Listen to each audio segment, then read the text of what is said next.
ప్రతిభా Biotech కోకోలి సమర్పించు మరియు సమర్పిస్తున్న వారు పర్ఫెక్ట్ మట్టి మనిషి కార్యక్రమానికి తిరిగి స్వాగతం.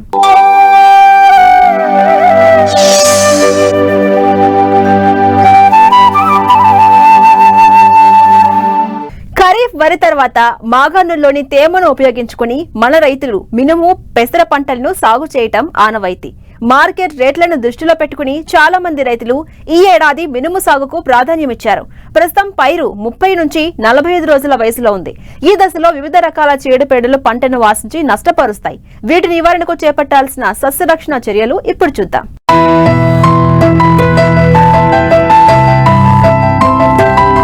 రబీ కాలంలో మినుమును పెసరను వరి మాగాణుల్లో పండించడం ఆంధ్రప్రదేశ్ ప్రత్యేకత. దాదాపు 6 లక్షల హెక్టార్ల మాగాణుల్లో మినుము పెసర సాగుతుంది. అంతేకాదు ఈ ఏడాది తెలంగాణలో కూడా చాలా చోట్ల వరి మాగాణుల్లో పెసర మినుమును సాగు చేశారు రైతులు. వరి కొయ్యడానికి 2-3 రోజుల ముందుగా మినుము పెసర విత్తనాన్ని వెదజల్లుతారు. ఈ ఏడాది మినుము పంటకు ఎక్కువ ప్రాధాన్యత ఇవ్వగా కొంతమంది రైతులు అక్కడక్కడ పెసరను వేశారు. నవంబర్ 15 నుంచి డిసెంబర్ నెలలోపు విత్తిన పైర్లలో వాతావరణ ఒడిదుడుకుల వల్ల అంతగా ఎదుగుదల లేదు. డిసెంబర్ 7వ తేదీ తర్వాత విత్తిన పైర్లలో పెరుగుదల ఆశాజనకంగా ఉంది. ప్రస్తుతం మినుము పంట 30 నుంచి 45 రోజుల వయసుతో పూత దశకు చేరుకుంది. వరి తర్వాత భూమిలోని తేమను ఉపయోగించుకుని అపరాల పంటలు పెరుగుతాయి. నేలలో ఇవక ఎక్కువ ఉంటే పైరు పెరుగుదల నెమ్మదిగా ఉంటుంది. తేమ ఆరే కొద్దీ మొక్కలు వేగంగా పెరుగుతాయి.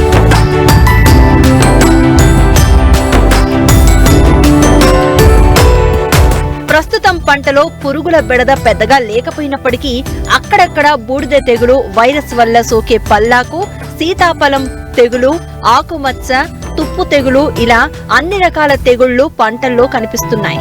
బూడిద తెగులు ప్రభావాన్ని గమనిస్తే ఇది విత్తిన 30 నుంచి 35 రోజుల తర్వాత పంటపై కనిపిస్తుంది. గాలిలో తేమ ఎక్కువగా ఉండడం, తీవ్ర మంచు ప్రభావం ఈ తెగులు వ్యాప్తికి అనుకూలం. ముందుగా ముదురు ఆకులపై బూడిద రూపంలో చిన్న చిన్న మచ్చలు ఏర్పడి క్రమేణా పెద్దవై ఆకంతా వ్యాపిస్తుంది. తెగులు ఉధృతమైనప్పుడు మొక్కంతా వ్యాపించడం వల్ల ఆకులు పండుబారి రాలిపోతాయి. మొక్క క్షీణించి చనిపోతుంది. దీని నివారణకు లీటరు నీటికి 3 గ్రాములు నీటిలో కరిగే గంధకం లేదా 1 గ్రాము కార్బెండిజం లేదా 1 గ్రాము థయోపానిట్ మిథైల్ పిచికారీ చేయాలి. మైక్లో బూటానిల్ 0.5 గ్రాములు లేదా డైఫెన్ కొనాజోల్ 1 మిల్లీలీటరు కలిపి 10 నుండి 15 రోజుల వ్యవధిలో 2 సార్లు పిచికారీ చేయాలి.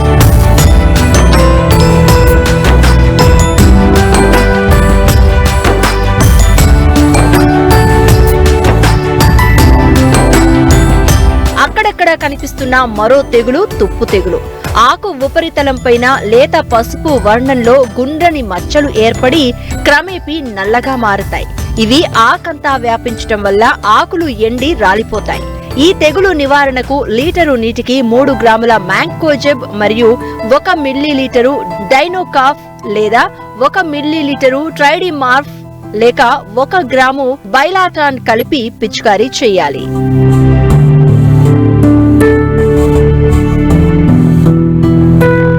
మినుము పెసర పంటలను తీవ్రంగా దెబ్బతీస్తున్న తెగులు పల్లాకు. జెమిని వైరస్ వల్ల సోకే ఈ తెగులును ఎల్లోవిన్ ముజాయిక్ అని పిలుస్తారు. ఈ వైరస్ తెల్లదోమ ద్వారా ఒక మొక్క నుంచి మరో మొక్కకు వ్యాపిస్తుంది. తెగులు సోకిన మొక్కల ఆకులపై పసుపు పచ్చని మచ్చలు ఏర్పడతాయి. మొక్క తొలి దశలో ఈ వైరస్ ఆశిస్తే గిడసబారిపోయి పూత పూయక ముందే ఎండిపోతుంది.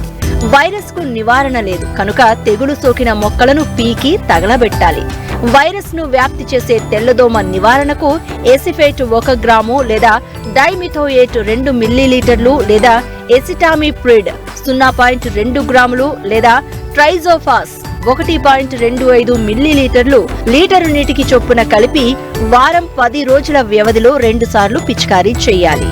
పేనుబంక ద్వారా వ్యాప్తి చెందే మరో వైరస్ తెగులును సీతాఫలం తెగులు అని పిలుస్తారు. తెగులు సోకిన మొక్కల ఆకులు మందంగా పెద్దవిగా పెరిగి పూత పూయవు.